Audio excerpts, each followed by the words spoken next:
Yo me involucré con el tema de la cárcel participando en la coordinadora antirrepresiva.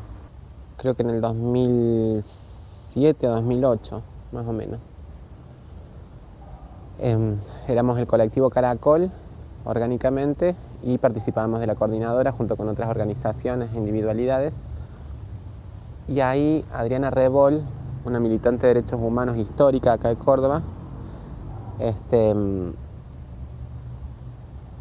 cuenta la situación de Coqui, de una travesti detenida en el penal de varones de San Martín y que la estaba pasando muy mal, digamos, estaba con muchos problemas de salud, estaba torturada, tenía un montón de dificultades que hacían a su identidad y que hacían a la situación general de las presas y los presos, ¿no? Nada más que más complicada todavía la cuestión de la identidad en una cárcel de varones, ¿no? Lo que implicaba tener que bañarse a las 4 de la mañana cuando no la viera nadie, todo ese tipo de cuestiones. Estar enferma y que no la asistan, que no tenga ningún tipo de asistencia médica.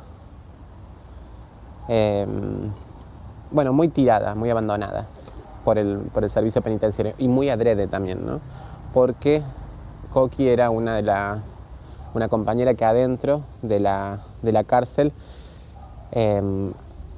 agitaba mucho, o sea, era bastante inquieta, tenía como muchas, andaba de un lado para el otro, estaba en el proyecto de radio, estaba en el educativo, estaba terminando la escuela, eso le hacía que tenga como contactos con la gente de afuera, con los técnicos, con los docentes, todo esto. Entonces había todo un entorno ahí que de alguna manera lo sostenía, tenía alcance a otra información, Coqui.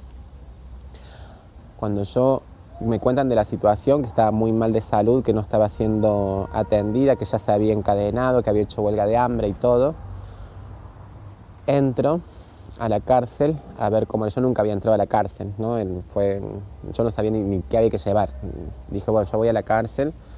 Y en la puerta de la cárcel había llevado un montón de papeles y en la puerta de la cárcel le dije, tenía que ir, mi registro era masculino, entonces tenía que entrar junto con los varones, me revisaban guardias varones, en la requisa me hacían poner desnuda, me hacían poner de cuclillas para ver si no estaba ingresando algo ilegal en el ano, como teléfono, ese tipo o droga. Y bueno, y así conocí lo que era entrar a la cárcel. En la puerta me dijeron las mismas visitas de que no, con ese cinto no te van a dejar entrar, no puedes entrar en mochila, llaves tampoco. Bueno, fui al kiosco del frente, en el kiosco tenés un guardarropa, pagás ahí por tener un numerito con el que entras y después salís y buscas tus cosas. Entré, pasé la requisa, todo, y llego al pabellón y la conozco a Coqui. Me dice, acá al lado vive Laura, que también es trans. Al lado de su celda, tenían las celdas ahí. Habían logrado ellas dos, después de varios quilombos que habían armado adentro, tener las celdas juntas. Tener el mismo pabellón y con las celdas ahí juntitas. Y bueno, al principio estaba todo bien, digamos, era como, acá vive otra compañera trans y todo el mamá. Después una se fue enterando de que se agarraban de vez en cuando mal, tenían sus re buenas agarradas. No siempre se llevaban tan bien, no siempre eran tan compañeras. Y de hecho, cuando yo la conozco a Laura, me dice, ay, mira, yo no la quiero, me dice Coqui, yo no quiero ni ir a verla, así que anda vos. Pero así nomás me mando, sí, bueno, me mandé, golpeé la puerta. Hola, ¿vos sos Laura? Sí, hola, loca, vos sos Maite, pasa. ¿Qué tal, Laura? Vos te dicen la Condesa, ¿no? Sí, soy yo. Sentate. Y la vieja tenía eso de que, o sea, por un lado, son códigos de la cárcel. Ella, como en la tumba, mira la gata, en la tumba 20 años, digamos, con códigos tumberos de 20 años. Entonces tenía ahí como cierta perspicacia, tenía como su forma, su método muy sutil para entrar, ¿no? Como sabía qué tema tocar y qué no, apenas entraba hasta hacer una radiografía, digamos, no todo el mundo, no entra todo el tiempo gente, no circula gente todo el tiempo. Es muy costumbre en la cárcel, es una imagen muy acostumbrada, ver que la gente está apoyada, mirando el movimiento de los cuerpos, y tal vez sean los mismos movimientos de todos los días, pero todo el tiempo hay una lectura ahí del movimiento que deja algo, deja un saldito, ¿no? Como códigos, como formas de encararle a la cárcel, de sacar el pecho, de cómo caminar, de cómo llamar, cómo hacer señas al otro, que todo el embrollo de las manos y los dedos y qué sé yo, y la forma en que grito, y el chiflido cuando entra a la cana. Si sos choro realmente chiflás cuando entra a la cana para que todo el mundo que tiene algo ilegal lo guarde, digamos, ¿no? Como hay, esto es una lectura siempre enfrascada, digamos, una jaulita, una lectura constante, siempre los mismos movimientos, entonces que entre alguien de afuera te deja un montón de información y pasas por una lectura instantánea de qué cosas te pueden llegar a interesar, cómo te moves, para qué lado, cómo te expresás y un montón de cuestiones que son como características que por ahí hacen a una posible conversación encarándola por un lado, ¿no? La Laura tenía mucho eso, tenía muy afinado eso. Aparte una persona con una percepción muy abierta, digamos, difícilmente se le escapaban detalles. Escorpiana, meticulosa. ¿Y la viste? ¿Viste al cuarto de ella o la viste en el salón? No, a la celda de ella. Porque ella estaba, como era día de visita y ella no recibía mucha visita, de hecho recibía a la hermana nada más. Y algunas veces a Adriana Rebol, a la militante esta. Ella estaba encerrada en su celda. ¿Te acordás cómo era esa celda? Sí.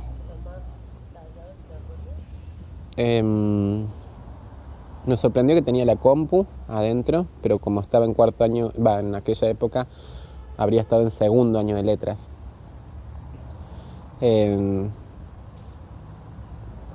Como cursaba, tenía como amparo del programa Universidad en la Cárcel, del PUC, y ese tipo de cosas, estaba la compu ahí. Más que nada eran libros y escuchaba alguna que otra música, digamos, en la computadora, porque también tenía una radiacita chica. Y entraba a la cama, apenas un espacio mínimo como para moverse entre la silla de la compu y la cama. ¿Había una silla para la compu? Sí. Una mesita. Una mesita que después al lado de la compu tenía unos libros y tenía como una extensión más de la mesa que era como donde comíamos, donde comía ella, digamos. Arriba de la compu, al costadito, tenía una alacenita con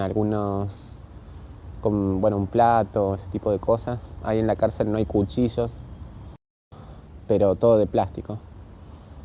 No, es como bastante, eso es como bastante, es fuerte. Todo de plástico.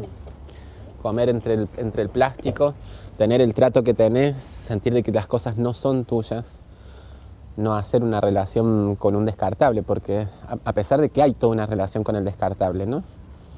Que eso es como re loco, porque para mí está como el utensilio de verdad y el de mentirita, ¿no? ¿Viste? El de mentirita lo tengo acomodado como el plástico para ir a comer, no sé, un locro, algo descartable así masivo, que es una sola vez, después vuelvo a mi casa y tengo las cositas de verdad, digamos, ¿no? Lo tengo muy acomodado así en mi imaginario. Entrar, las cositas cuidadas y las cositas de una son esa cucharita de plástico, es ese platito de plástico, es ese descartable, ese que una tiene como descartable, que adentro no es descartable, que adentro son las cosas de una. Espejos sí, tenía algunas pinturitas, tenía una al lado donde estaban los platos y eso, tenía pinturitas de uñas, me acuerdo muchas. Después un día, como dando el quilombazo de que tenía de libros y de apuntes por todos lados, me acuerdo que metió todas las pinturitas de uña en una cartuchera y quedaron ahí en su lugar, quedaron como apuntes de la facu. Tenía una cortina en la puerta, tenía puerta y tenía una cortina en la puerta. Yo creo que era una sábana o algo así colgado. No recuerdo mucho, pero se me hace que beige, tal vez con algunas flores. No era un color muy vivo. Una ventana arriba, bien arriba, con rejas obviamente. Daba un patio interno que se alcanzaba a ver como parte del techo del pabellón del lado.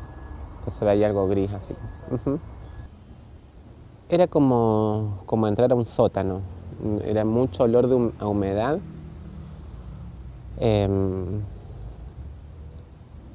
Era reducir la luz a un mínimo, ¿no? Como algo que se apagaba a medida que ibas entrando, que se va apagando, va escaseando la luz hacia adentro.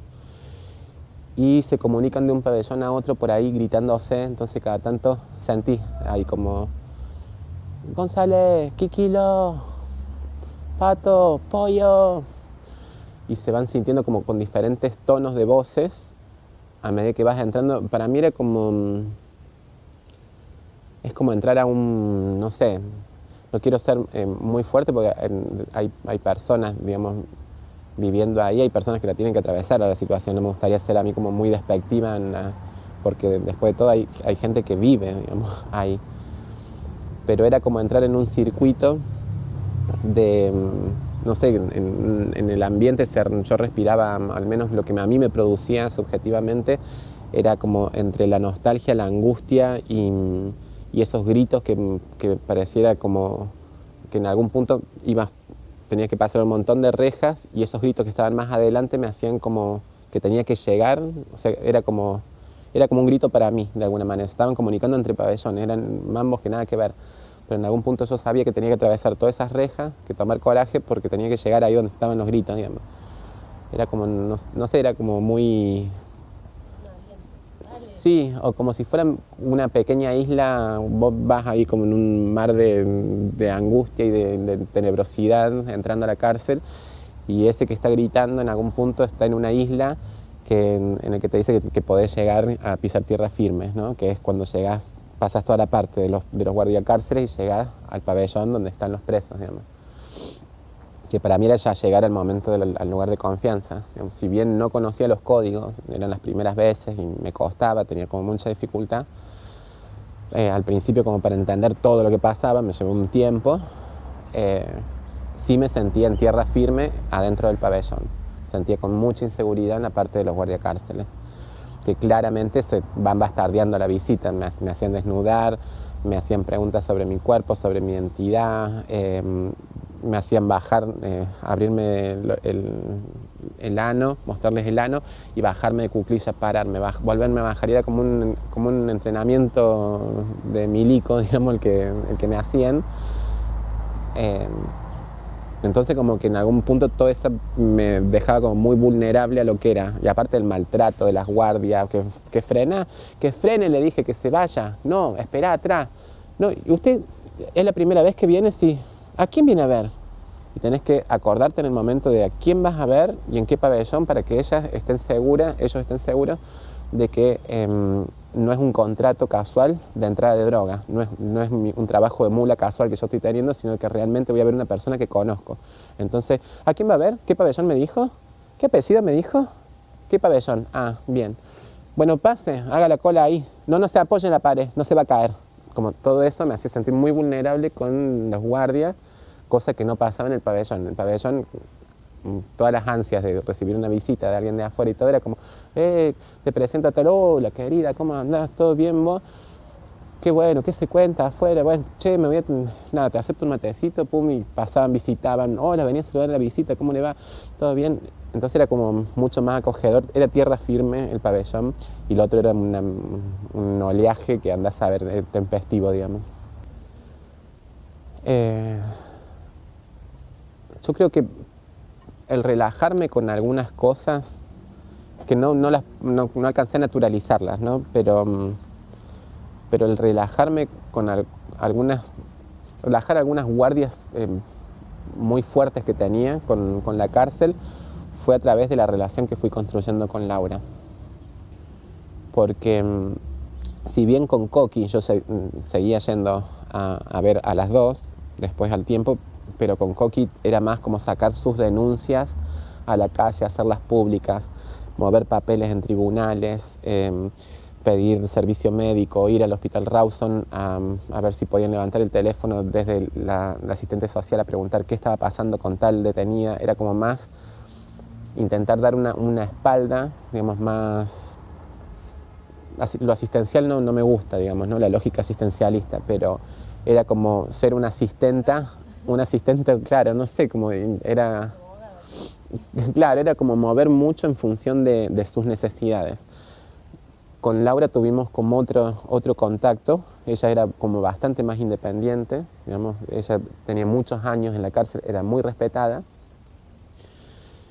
Si bien la pasaba, también tenía un montón de dificultades para vestirse como se vestía todo. Ella lo había conseguido hace mucho, digamos, de vestirse con su identidad femenina. Ella salía con sus polleras y su camisita y toda pintada y toda tuneada como quería y con una uña de cada color. Pum, levantaba la mano, se comunicaba así, se acercaba a la reja, pum, pum, con el otro pabellón, estaba todo claro, sí, listo, bueno, pum, y me vuelvo como si nada, de tacos, digamos.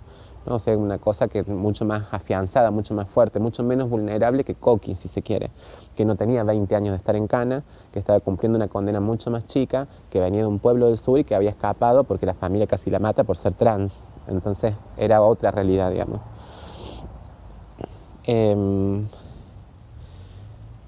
Y bueno, y ese lazo que fui construyendo ahí con Laura no dependía tanto de las cosas que a ella le hacían falta, sino de las cosas que por ahí eran mutuas. Fue como un cariño y una necesidad compartida conjunta, ¿no? Eran necesidades de afecto, de encontrarnos y de jugar con cosas, de escribirnos cosas, de hablarnos por teléfono y de leernos cuestiones por teléfono, de contarnos, fue como mucho más desde otro lado la vivencia, y eso tal vez me hizo como limar algunas asperezas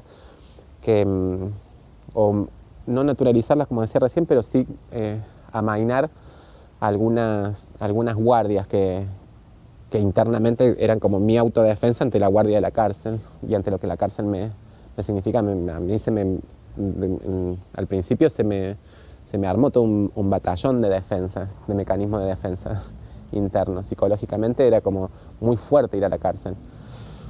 Y salir llorando aparte, porque las cosas, yo a veces no lográbamos que las cosas se movieran, no las llevaban al hospital. Un herpes que le había tomado ya toda la cabeza, había quedado toda pelada de esta parte y la veíamos ahí. Yo le entraba medicamentos y no se los daban, se los quedaban el servicio de enfermería, los sacaban de la cárcel diciendo que esos medicamentos no habían entrado nunca.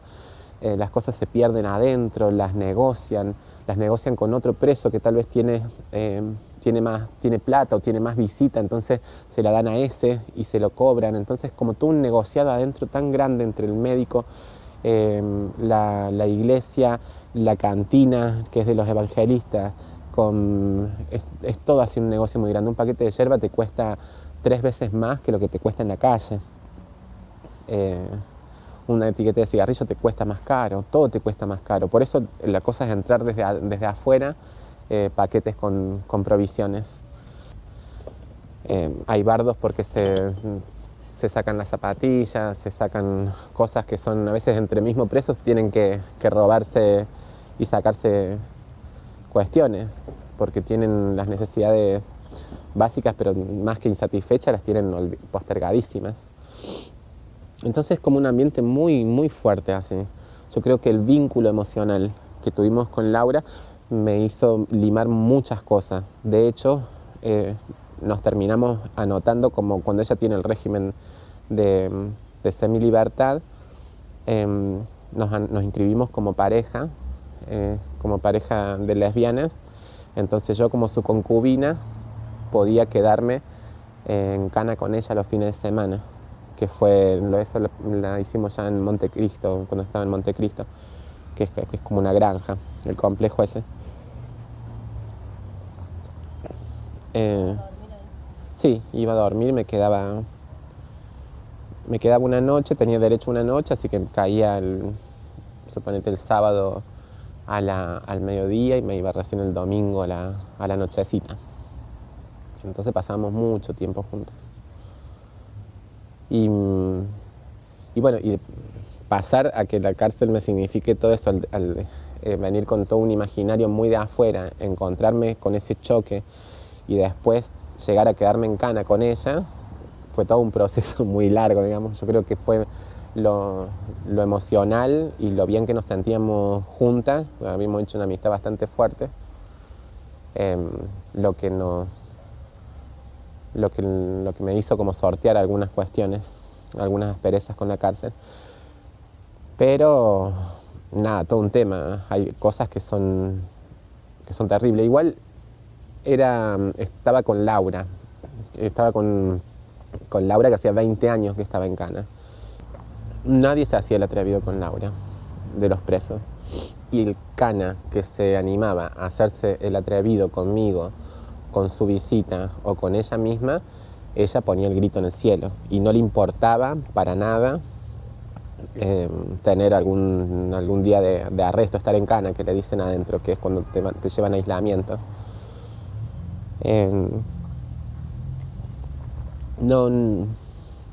Ella se paraba y punto.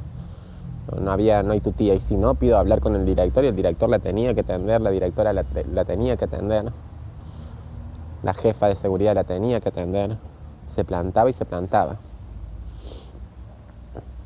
Pero bueno, no fue fácil para ella hacer un recorrido que la posicione así dentro de la cárcel, y no era muy común desde dónde lo había hecho, porque no todos son estudiantes, no todas son estudiantes, no todas tienen constancia, a pesar de ser ultra inconstante Laura, digamos. No todas tienen la voluntad de remarla cuando estás por salir, de seguir metiendo materias, después de 20 años de estar en cana. Entonces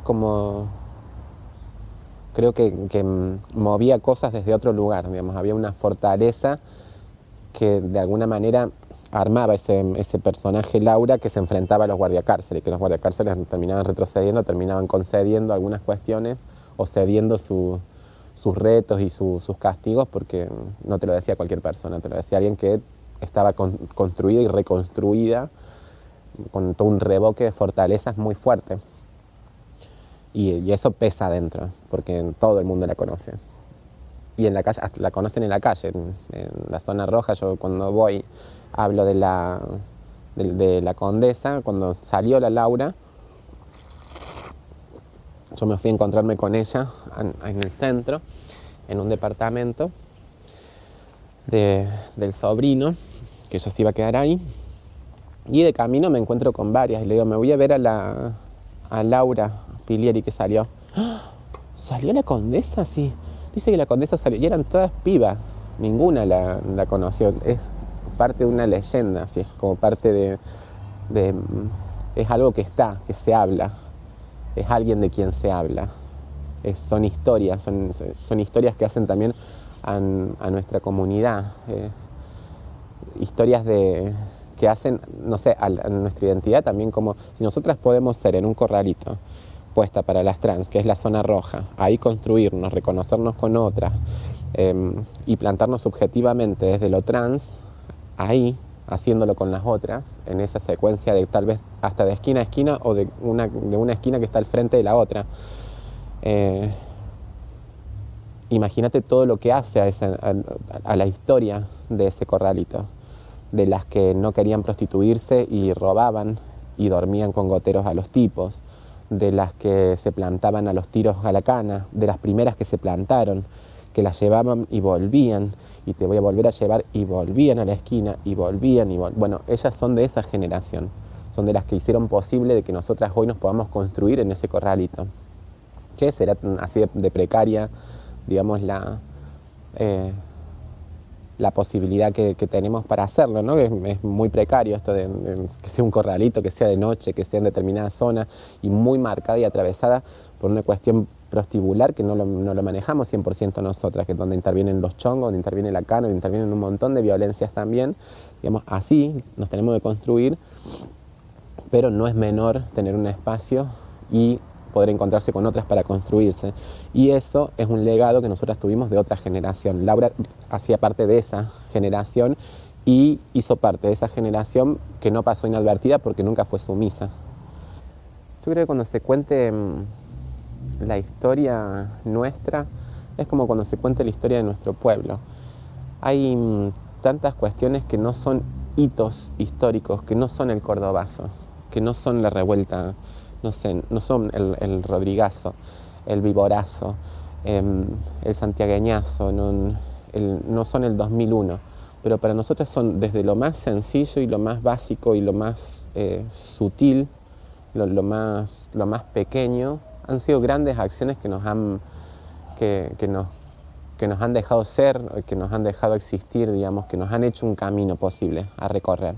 Evidentemente hubo un montón de pequeñas acciones, pequeñas acciones que, ojo, pequeñas acciones es, en la cárcel lo pequeño dice mucho, es cortarse los brazos y que te pasen enfermería, hacer huelga de hambre, encadenarte, ese tipo de cosas, ¿no? Como yo no tengo un registro de esas acciones que ella hizo. En la cárcel el lenguaje es otro, digamos. Sí, la forma de reclamo es otra. Las consecuencias son otras. No siempre se gana, la mayoría de las veces se pierde, de hecho. Si acá vivimos en una sociedad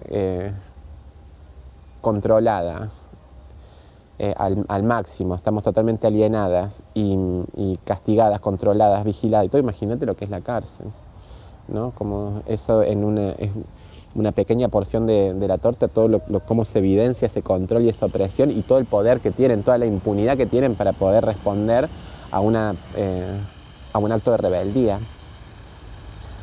Pero yo sí entiendo por la forma, por los códigos que había con los otros presos, con las visitas de los presos, por el respeto que tenían los canas, por cómo me trataban a mí cuando sabían que iba a ver a Laura Pilieri y todo el mambo, yo entiendo que se los fue ganando muy alevosamente y que tiene que haber habido un montón de esas pequeñas situaciones, pequeñas grandes situaciones, que ojalá en algún día se puedan recuperar así como bien continuamente, sistemáticamente, todas las que hubo, porque para mí son una parte importante de nuestra historia. Por ejemplo, vos sabés algo de la pelea que dio Lelau respecto a eliminar el pabellón para trans y gays en San Martín. De esa sé muy poco. Yo me acuerdo que, a ver cómo fue, era un pabellón que estaba muy al fondo, que era claramente un pabellón de segregación, digamos, del apartheid, pero no por una cuestión porque a veces hay como una legitimación del apartheid nuestro en función de que podemos llegar a ser agredidas o agredidos agredidos en caso de los gays, por ejemplo, en situación de cárcel, por el resto de la cárcel. No, esto era claramente porque éramos un foco contaminante en las relaciones, en las posibles relaciones sexuales, un foco contaminante de la cárcel, digamos, y que esto era un presupuesto para el Estado y que esto significaba comida y que esto significaba un montón de cuestiones que obviamente son parte del negocio interno entre guardia cárceles en las mafias, digamos, cómo se manejan la comida y cuánto se quedan ellos y cómo reparten la torta hacia adentro, que no había cómo darle espalda a tanta gente, no sé, a un foco infeccioso, digamos, por VIH o algo así. De hecho, Laura fue el primer caso detectado en Córdoba de VIH y estaba en los 80. Fue el primer caso público y todo. Y ella fue a parar directo a ese pabellón, al pabellón ¿El primer caso de VIH? No, el primer caso detectado en Córdoba de VIH. Y que hicieron público y todo eso, vaya a saber quiénes no, qué nombres no podían salir y qué nombres sí, digamos, y cómo se arma la estadística. Claro. Y fue a parar ahí. Y bueno, y claramente lo veían como, vos imagínate que si la situación de cárcel para el resto de la población carcelaria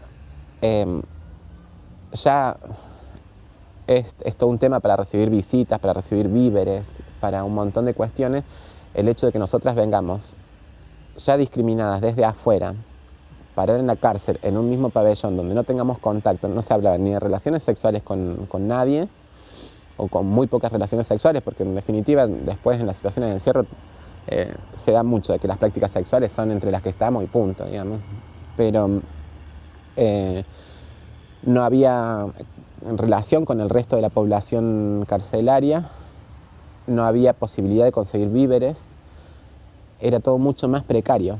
Entonces yo entiendo de que romper el pabellón, romper la frontera, el cerco ese que tenía a los gays, a las trans, a las travestis y a las personas viviendo con VIH en ese pabellón, era tener contacto con el resto, tener más posibilidades, hasta mejorar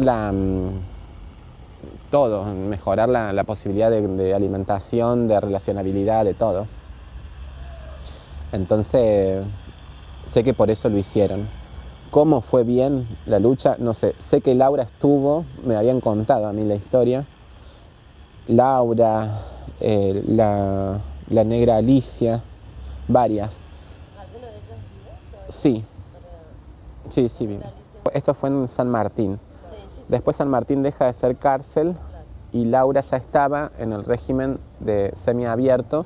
Ya había pasado por el de Montecristo, retrocede y cuando retrocede ella hace el cambio de documento justo en esa época, que fue una forma de sentar precedente también. Fue la primer presa trans que sienta el precedente de cambio a identidad femenina reconocida por el Estado, y eso le permite a ella sortear algunas desventajas de estar con la población masculina, digamos, como esto de los baños, cuestiones así, que para nosotras, por más que vos pises fuerte y todo, los códigos no los manejás vos necesariamente, vos seguís siendo trans, los otros siguen siendo tipos, entonces hay cierta vulnerabilidad, digamos, poder sortear eso y resguardarse en la cárcel de mujeres.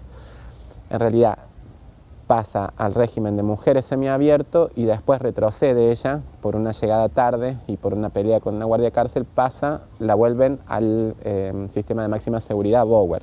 La llevan de vuelta allá y se le corta todo, se le corta cursado en la facu, el laburo que tenía, todo. Lo que ella decidió es hacer el cambio de identidad y eso implícitamente le llevaba a que si llegaba... Ya lo sabía. Claro, sí.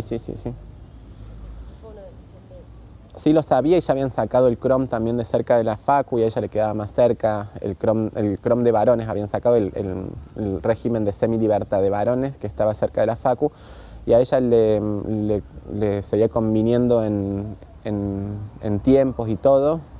Y mirá qué loco, ¿no? Cómo está atravesado por las cuestiones de género, porque si bien la cárcel de varones las visitas y todo reciben como mucho, tienen unos recódigos, se limpia, se baldea todo, se deja todo preparado antes, baldean entre los presos, ¿no? Todos los pisos, todo, porque vienen las visitas. No es lo mismo que la cárcel de mujeres, que un pabellón de mujeres, en lo que es limpieza, en lo que es cuidados, en lo que es un montón de otras cosas. Entrar a la cárcel de mujeres a verla, no a la cárcel de máxima seguridad, pero sí el régimen semiabierto, había otras cosas, había plantas, había flores, mucho más tranquilo, no se grita tanto, no hay una cuestión así como de ver quién es más gallo, de quién saca más el pecho, de esos códigos así que están todo el tiempo, como ese poder que está todo el tiempo empuja aún entre los tumberos, sino que es mucho más tranqui. No digo que no exista, no digo que no haya reproducción de esas lógicas de poder y de autoridad entre las presas, pero sí es mucho más tenue, Entonces ya ir ahí a verla al espacio de semilibertad de mujeres era ir a una casita.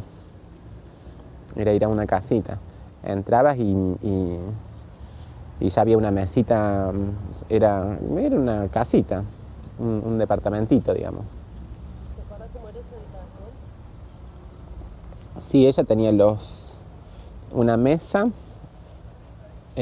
contra la pared tenía una ventana grande que daba un patiecito, tenía un roperito, una cama, la compu, tenía puerta, no tenía cortina a la puerta. El baño era compartido, pero un baño con azulejos, cosas así, cosas que son impensadas en la cárcel de varones, por ejemplo. Tenía un montón de trapos, de ropa, que siempre que entraba yo nos poníamos a revisar los trapos, que siempre vi algo en la semana que no sé, y eso era ver 10.000 cosas, capaz nunca aparecía el trapo del que me había hablado, pero ya veíamos 10.000 cosas, nos probábamos giladas, qué sé yo, terminábamos vestidas de otra forma, hablando, al rato salíamos al patio de una forma, volvíamos a entrar, nos colgábamos de vuelta, qué sé yo, y volvíamos a salir vestidas de otra forma, era como un juego constante, digamos.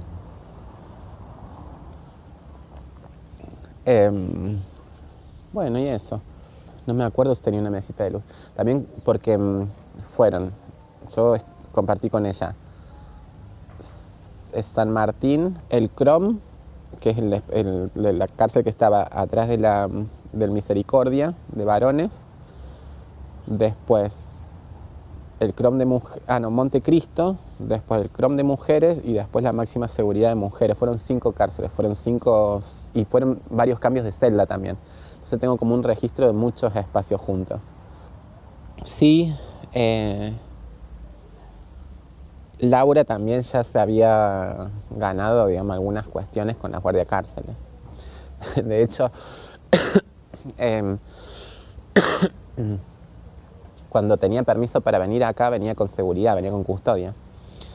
Y la guardiacárcel con la que venía, Laura llegaba y yo le decía, ¿qué onda? No, todo bien, relájate. Y bueno, le buscaba charla a la guardia cárcel y le preguntaba en algún momento, ¿podemos comprar una cervecita, por ejemplo? Sí, compremos. ¿Un te sirvo? Sí, la guardia cárcel chupando con nosotras, después enjuagándose la boca antes de salir para la cárcel a cumplir horario. Tanto la botona como Laura. Ella llegaba a ese punto. A la facu estaba por rendir la otra y yo caía a dejarle una coca y un fernet de litro. Y ella de espalda a la botona, le metía las cosas, la botona estaba totalmente sabiendo todo. O sea, ella conseguía esas cosas. Yo entraba a verla, todo esto no tiene que salir, obviamente. Yo entraba a verla y me abrían. Una vuelta me dice, va a estar no sé, la Chechu, suponete. Bueno, joya. ¿Vos sos la visita de Pilieri? Sí. Venga acá, ábrame la... yo creí que estaba todo bien. No sé cómo, ábrame.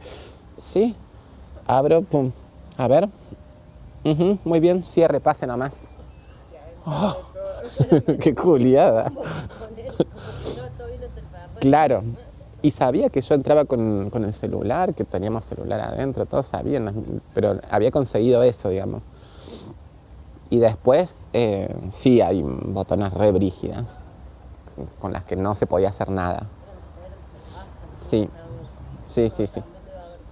Bueno, las que están, por ejemplo, en requisa, las mujeres, las requisas de los alimentos y eso, es algo que genéricamente corresponde a las mujeres, ¿no? Entonces la cárcel lo tienen que hacer las guardiacárceles. Una tensión, no sabe lo que es. Golpeas la ventanita, hace media hora que estás ahí con el bagallo, golpeas la ventanita, no sé, cosa que se me pase la hora y me cierren para dejar el bagallo con mercadería para la presa o el preso. Y la mina, vos le golpeás y te dice, no sabe leer, ¿no es cierto? ¿Cómo? No sabe leer. Dice, no golpee. Bueno, hasta la hora que a ella se le ocurra abrir. Y están bailando, entonces se siente que están aplaudiendo, chingui, con la radio todo lo que da. Como que son así re beligerantes. Yo me peleé un par de veces con alguna Y bueno, igual eso. Las listas, de hecho, de lo que se puede entrar y no son absurdas y van cambiando Todo el tiempo cambian. Una semana puedes entrar yogur, la próxima no puedes entrar yogur. Se pueden entrar cigarros de determinadas marcas a veces. Cómo entrar la yerba. No se puede ingresar bermudas. Y cuando entras adentro está todo el mundo de bermudas. Te iba a decir, acá pasa algo raro. Evidentemente en algún momento se pudo. Y después sí se puede ingresar bermudas. No, es una cosa así de loco. De hecho, bueno, hay como una posibilidad, no sé, de alianza, si se quiere, con algunas guardiacárceles. Yo no creo que haya guardiacárceles buenas ni que haya guardiacárceles malas, ¿no? Es todo parte de un mismo régimen de castigo.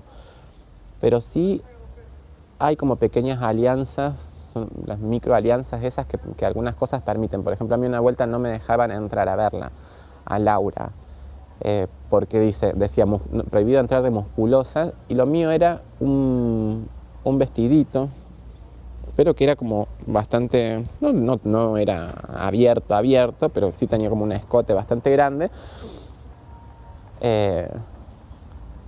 y las mangas cortitas. Entonces me dice, eso es una musculosa. No, no es una musculosa, es un vestido. No, eso es una musculosa. Ese no, así no entra porque bla, bueno. Y vienen las minas, las guardiacárceles, con el bagaje que me estaban revisando, y dice, quédate tranquila que yo voy a hablar con la jefa de seguridad. Bueno, y yo no le iba a pagar nada por eso. Pero sí había como toda una cuestión de conversación previa en la que hace 20 años que está, ¿no? Sí. ¿Y vos sos la pareja? Sí. No, mira la vieja. ¿No? Y se miraban entre ellas y era como, mira, también son tortas. Y era como, che, bueno, suerte, mandale saludo. Digo, te manda saludo una gringa, qué sé yo quién es. Ni la registra, pero como que la historia está latente y de alguna manera eso hace que las microalianzas sean posibles de acuerdo a la sensibilidad, no sé, que aún le quede a una persona que ha sido adiestrada para castigar y torturar y ser parte de una máquina que tortura todo el tiempo. O sea, el dejo de sensibilidad que quede latente en esa persona, a través de la historia y de cómo impacta en su imaginario y en su universo, la situación de la otra puede llegar a ser alguien que me deja a mí como visita de la otra poder pasar la reja con un vestidito que los tipos se habían negado a que yo cruce la reja para visitarla a Laura. Entonces, hasta eso, hasta una tensión genérica entre ellos dentro de la estructura que termina resolviéndose con te vamos a hacer la onda vos. Deja que yo ya voy a hablar. Listo. O sea, intervienen muchas cosas en esa microalianza posible. Porque yo creo que hasta la tensión que tenían entre las minas que estaban revisando y los tipos que estaban del otro lado revisando a los tipos, de otra forma, digamos, igual a mí después cuando tenía que ir a desnudarme, me desnudaba un tipo. Pero bueno, qué sé yo, todas las cuestiones que intervendrán, todos los factores que hacen a que algunas se tiren a veces del lado de una, a veces son broncas que tienen entre ellas, ¿no? Sí, qué sé yo, Laura tenía eso de que suponete, tenía que entrar, para llegar a Bower, ya en el último tiempo, tenía que salir en el bondi de las 8 de la mañana, es decir, me tenía que levantar a las 6, ella desde las 5 ya estaba tomando mate, para a las 6 empezar a hablarme por teléfono cada media hora. Y bien, ya está todo bien. Sí, estoy guardando la comida ahora en tupper. Para que este tupper no puedo, qué sé yo. Bueno, dale, voy a hacer tranquila. Bueno, dale, yo hago tranquila. Che, y me seguía haciendo preguntas. O sea, hacé tranquila, pero no cuelgues, digamos, ¿no? Seguía hablando conmigo. La ansiedad la mataba. Y después, ella me había pasado un par de bolsas que había hecho en el textil, en el lugar textil ahí con las máquinas de coser de la cárcel de mujeres, y que eran bien coloridas. Una era muy amarilla y la otra era fucsia, así, que al ser como lisas no eran escandalosas, pero a ella le permitían ver a lo largo, con la poca visión que tenía, desde una ventanita, veía en la parada del bondi, cuando frenaba el bondi, sí, veía algo amarillo y algo fucsia, era que yo estaba llegando, digamos, que había podido venir. Entonces se ponía ahí, dice, ay, no te vi. Y a veces bajábamos varias y yo venía atrás y me escondía atrás de las otras. Dice, pero no vine amarillo ni fucsia, no, venía atrás de las otras. Estaba re ansiosa, sí, se ponía muy ansiosa. Y después siempre viendo qué podíamos comer, teniendo gustos también como bastante afines. Una picadita de picles, aceitunas, siempre algún gustito tratar de darnos. Y cuando no había, bueno, ver, manguear a todo el mundo algo acá mismo. Monedas como hicimos con la Coqui también. Manguear para poder entrar algo. Hasta ir al súper a comprar media tira de pan y sacarnos un montón de bandejas de carne para llevar carne y hacerle creer de que no habíamos tenido inconveniente para llevarle. Que yo tipo no le contaba, mira, no tenía que traerte, fui al súper a... No, mira, te traje esto, punto. Pasemos a otro tema. Sí, eran espacios, para mí también era como muy... Ya te incorporás, en algún punto yo me incorporé un código de que la visita ya me significaba tanto para mí que era como preparar el día antes, preparar todo, levantarme bien temprano, dormir ciertas horas, no encaravanarme tanto, porque estaba la otra ahí esperando, estaba re ansieta. ¿Y apenas se conocieron el primer día que la viste empatizaron? O sea, se vieron y empezaron a charlar. ¿Qué fue lo primero que hablaron? ¿Vos te presentaste? ¿Le contaste quién eras? Sí.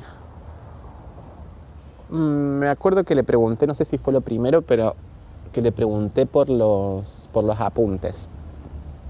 Y ahí me contó que estudiaba. Y le dije, ¿puedo ver los apuntes? Y me, pues sí. Ay, y ella me hablaba, no, estas no las banco tanto, no sabes. O encima la mina que viene para que ella rinda. Y bla, bla, bla, qué sé yo, pum. Y parecía como tan lúcida, tan... Era como era un pabellón de hombres, Coqui que estaba al lado sufriendo, pasándola re mal, y ella de repente como harta de la mina que le venía a tomar con la mina de esa materia, ¿no? Y que no la aguanto por esto, por aquello y por esto otro, y con las uñas repintadas y todo el mambo, yo como... Entonces era como muy, no sé, era dentro de las ficciones posibles, dentro de la cárcel, dentro de ese pabellón, su ficción estaba como muy adornada. Había como un cotillón extra al del resto.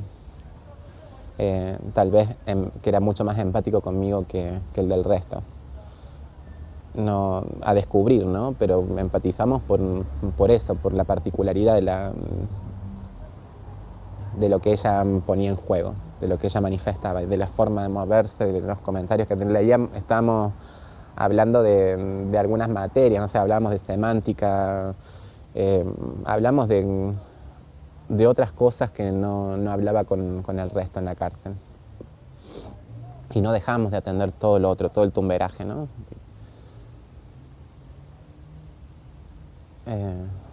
Pero sí. Sí, era como diferente. Y de cagarnos de risa. Lo que teníamos mucho era de que nos reíamos, por ahí nos repeleábamos. Pero nunca nos duraba mucho. Ella siempre terminaba llamándome cuando yo me enojaba. Ojo, yo también bajaba 2000 cambios, pero ella muchas veces me llamaba para pedirme perdón, disculparse por algo.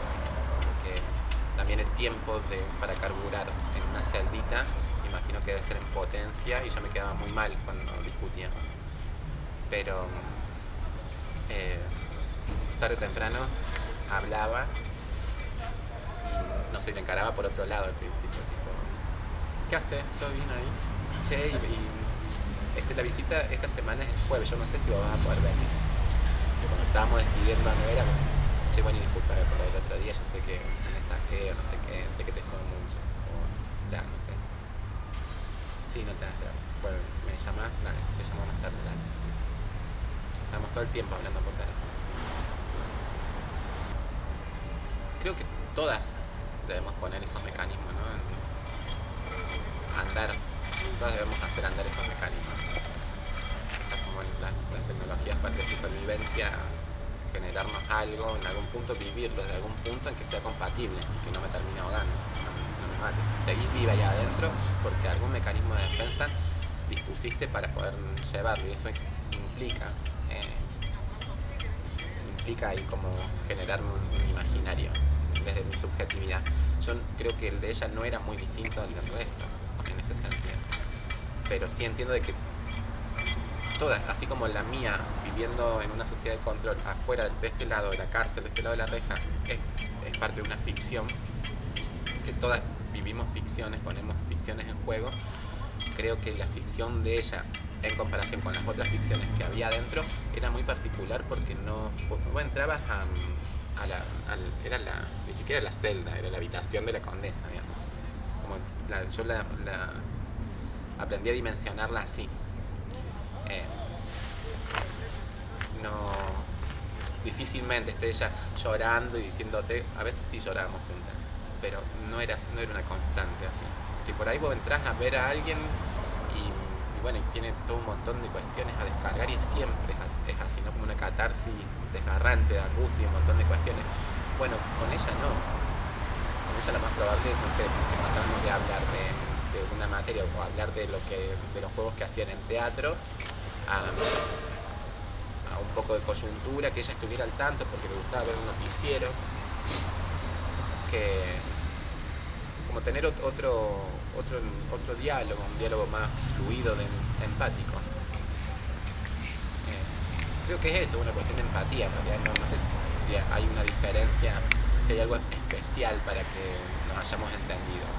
Lo especial está en la empatía que pudimos establecer y con la que pudimos jugar juntas, cómo pudimos construir de alguna manera una fantasía, fantasías compatibles, ¿no? Ficciones compatibles, pero que no eran muy alejadas de las del resto, nada más que te sorprendía porque vos entrabas y estaba lleno de colores, ella llena de colores, bien peinada, toda arreglada. Y una de las cosas que sí tenía como muy en claro, o que yo me daba cuenta de que ella no estaba todo el tiempo afuera. Ya había pasado esa época de estar ahí como registrando, de haber llegado un momento en que le aburrió. No había nada en esos pasos que iban desde el baño hasta una celda, de la otra celda hasta el baño, como debe ser como monótono. De hecho, ella le encaró por otro lado, ya estaba estudiando, ya hacía otras cosas, estaba incorporando necesitando otra información. Entonces estaba bastante adentro de la celda. Difícilmente salía afuera. Salía, pero no estaba embrollando afuera todo el día y qué sé yo.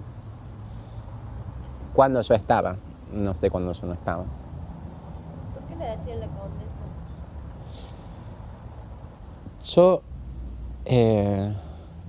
Hay como varias versiones. Una es por como la versión femenina del Conde Drácula, de cuando ella agarró unas palomas, le sacó la sangre, hizo que tosía para ser trasladada por tuberculosis al Hospital de las Infecciosas y ahí fugarse. Entonces, como que ese juego con la sangre y eso, como que aparentemente sería como una de las razones.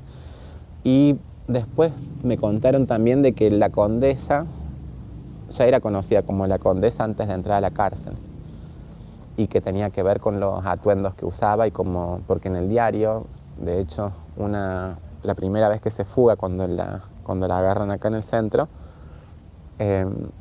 pusieron la condesa vuelve a azotar a Córdoba, fue el titular. Y era que le encantaba andar con anillos de sus víctimas, con anillos de oro, tapados de piel, toda muy coqueta ella, muy coqueta. Lo notabas en la forma en que, más allá de sus relatos de cuando era joven, de cómo se construyó, me queda re en claro que era muy coqueta, muy condesa. También hacía todo un montón de cuestiones de transacciones con tarjetas, de sacar tarjetas y con eso registrarse en un hotel por tantos días y así, digamos, sacar pasaje de avión y trasladarse a Buenos Aires y todo muy así, muy ahí instantáneo en aquella época, ¿no? Estamos hablando de hace 20 y pico años atrás. Entonces es como burlar la ley a un nivel muy top, si se quiere, ¿no? No se metía no era una laucha, era una ladrona.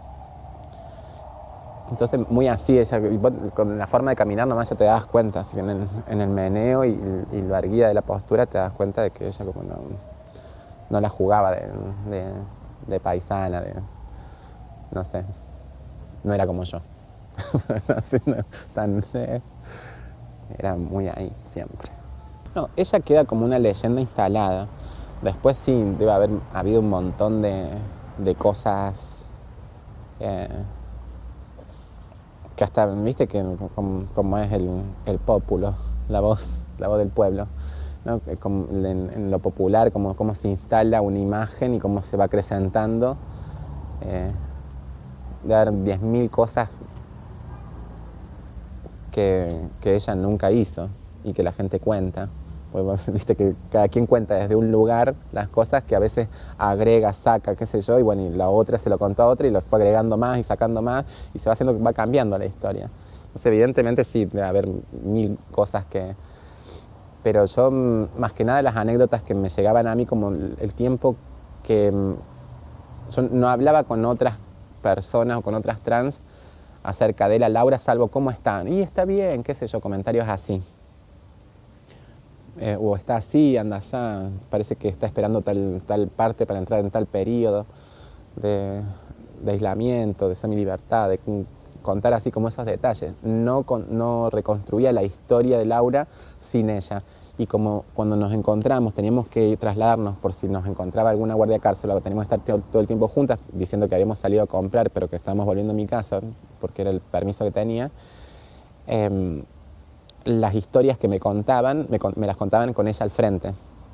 Laura, ¿te acordás la vez esa que apareciste en la moto? Que estabas re enojada, yo no sé por qué estabas tan enojada, Laura, y que empezaste los tiros acá y dabas vuelta en la moto y nadie te podía bajar y todo el mundo, Laura, cálmate, y la otra seguía dando vuelta en la moto,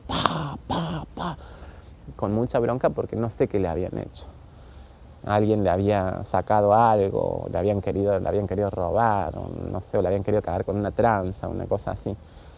Pero ella iba y armaba quilombo, en la esquina tirando tiros, muy pistolera.